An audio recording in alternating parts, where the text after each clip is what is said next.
Okay, another story. All right. His hand fires up into the air. It's Jason Kudo, everybody. Let's give him the box. Honestly, like you said, Larry, sometimes you don't really realize or gauge the success that, we've had. So I wasn't on my phone. I was just looking up some reports, just to be clear.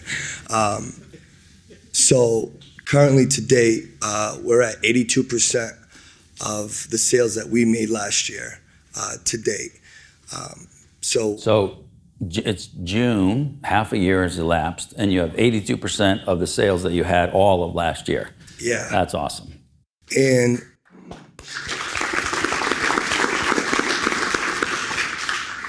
but the funny thing is that doesn't even, and not that I'm not humbled by it, but really the biggest thing behind that is we're becoming famous in our market, right? People are recognizing. I mean, we got a trend going. And the most exciting thing about this is it's just, we can see that this is just the beginning of what's to come, which is super exciting. But to me, the biggest success story in this is not just, what we've done in the business, but for myself personally. I've, kind of been on this goal to better myself. I've lost 28 pounds and gained some lean muscle and getting myself, making healthy habits and, really taking the time to try and better myself and really focus on self-growth and personalization, which then in return just reflects over to the company.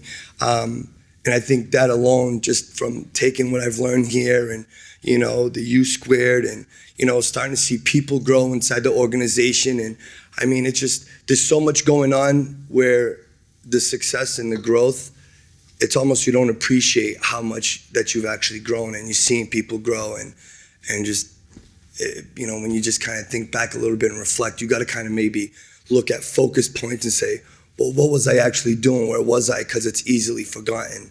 And it's great to just, be in this position to say so. Awesome. Yeah, when the man is all together, his world is all together, right?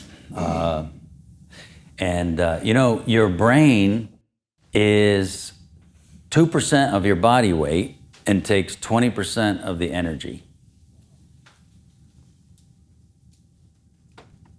Yeah, write that down, it's okay. 2% of your body weight takes 20% of the energy. And so if you're using all your energy, elsewhere, it leaves less, right? So being a leader is going to take energy. So you got to take care of yourself, right? You got to eat right. You got to get the right kind of energy in you and have the energy to get through the day without getting irritable. Your brain takes 20 watts of power, 20 watts. And I don't know if it's scientific fact, but it seems to me if you're using it well, it should use more than that, right? More than the average guy. So, yeah. Okay, who else? All right, John? So getting ready for the event over the next 2 days, we took a look at our 2019 visual ambition goals, and we have a wall where we post all of our goals from prior years. So it starts in 2014 and it goes to 2019. And of course, in 2014, there was 2 names on every gear, mine and Justin, right? We owned everything. And as we've progressed, obviously, other people's names are in those gears.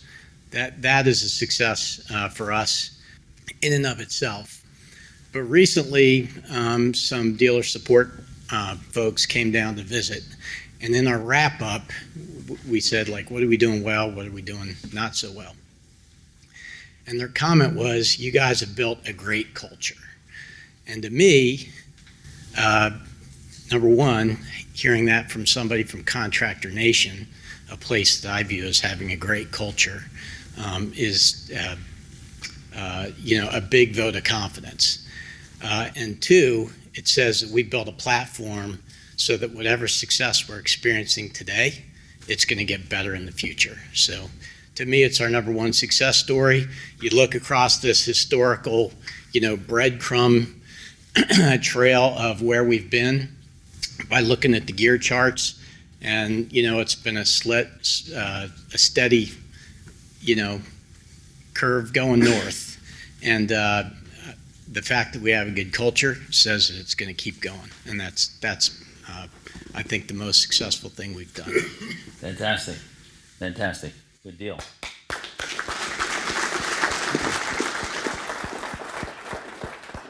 We can have a culture that you put good people in and they fail, right? Or you can have a culture you put average people in and they soar, right? We want to get the best out of people, not bring the worst out of them, right? So we've got to have that culture and teamwork between them. Culture is what happens when the leader leaves the building. That's the authentic culture, right? Write that down.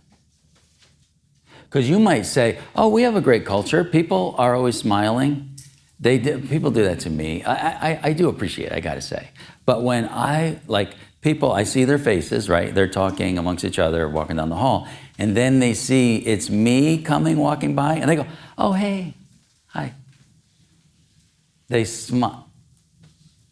Just because it's me, is that disingenuous? Is that butt kissing? I like it. Everybody's happy all the time. It's great. However, what happens when I leave? Right? That's the authentic culture. That's the real culture. Okay? So you've got to build that between each other. And when you're absent, is this manager bringing people down, right? Or is this key person, this veteran employee that you have, just ruining the culture, right?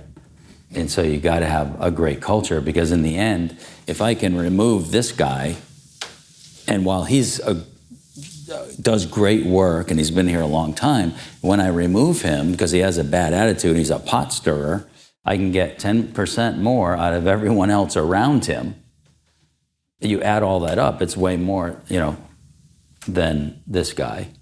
So obviously, first option is to save this guy, to have conversations with him. But anyway, culture is really important. If you're building your brand and you're building your team, you're building something of enduring value, right? Because those things last. And you can go away on a vacation, not even tell anybody you were going, and things go without you, right? People are calling, and everything's going to be handled. Everything's going well. It's going to continue to go well.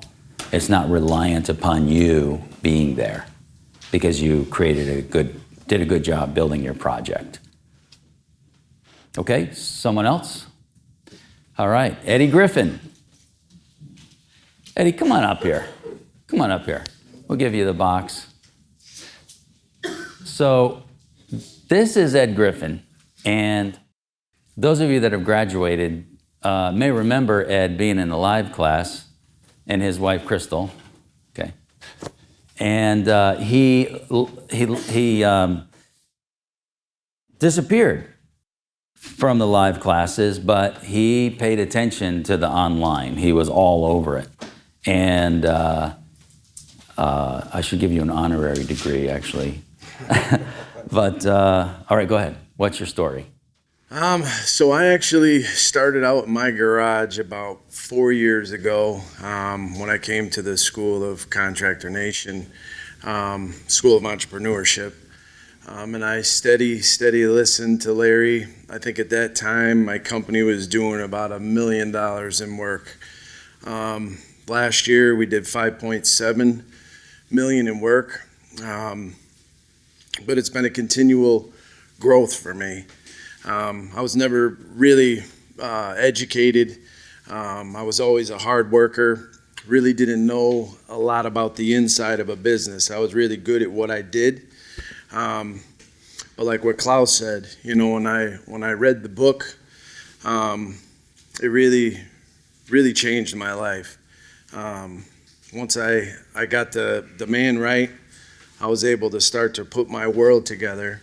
And I'm just continually, every day, keep trying to plug and become a better person. Continue with my education with the School of Entrepreneurship. And I'm really excited for my future. I feel really, really blessed to have crossed paths with you. All the information that you give all of us, I think, has really changed all of our lives. And, I'm truly, truly grateful for that. All right. So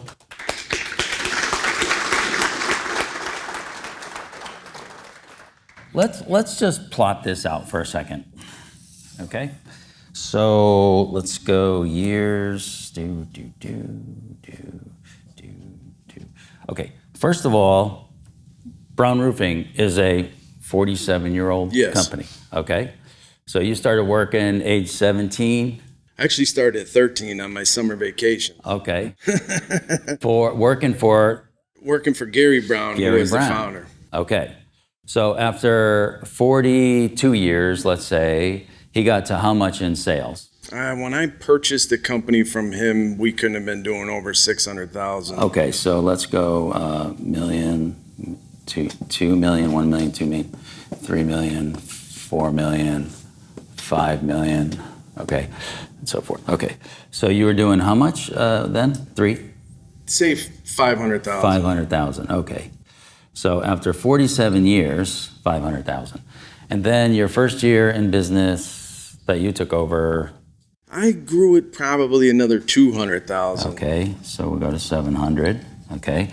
And then the next year. It kept continually growing until I entered the School of Entrepreneurship. So you got to about 1 million, okay. So then you started the school, all right. What I want to say is, this is not a commercial for the school, although, okay, that's the thing that triggered it, but what he did in here, right? His own transformation started, significant transformation from the old you to the new you started when you were exposed to new ideas. Fair? Absolutely. Okay. And then so you're at 1 million, and then now we're at 5.5. What'd you do in the year after you started, do you think? So once I really committed, my growth was huge. I did $1 million the following year above, so I went from say 1.3 to 2.3, and then it skyrocketed for me. I was doing about $1 million each year, and we are, And now you're at 5.5.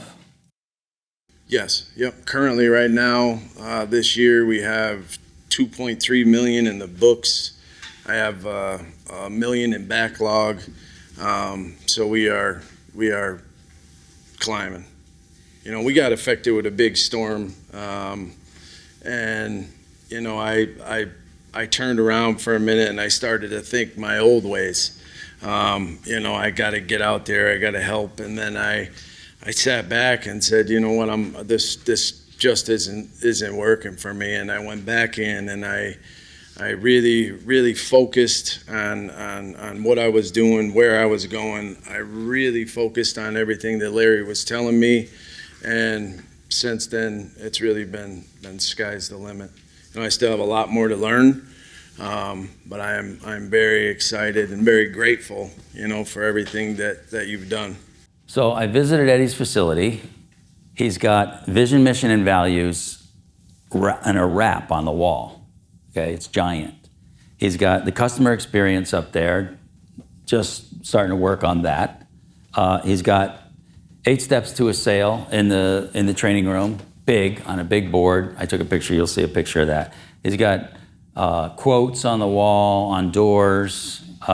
Place is clean, beautiful. It's got a nice little showroom there.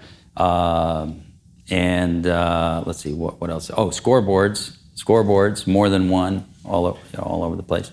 So he's on it, absolutely on it. So thank you. Yeah.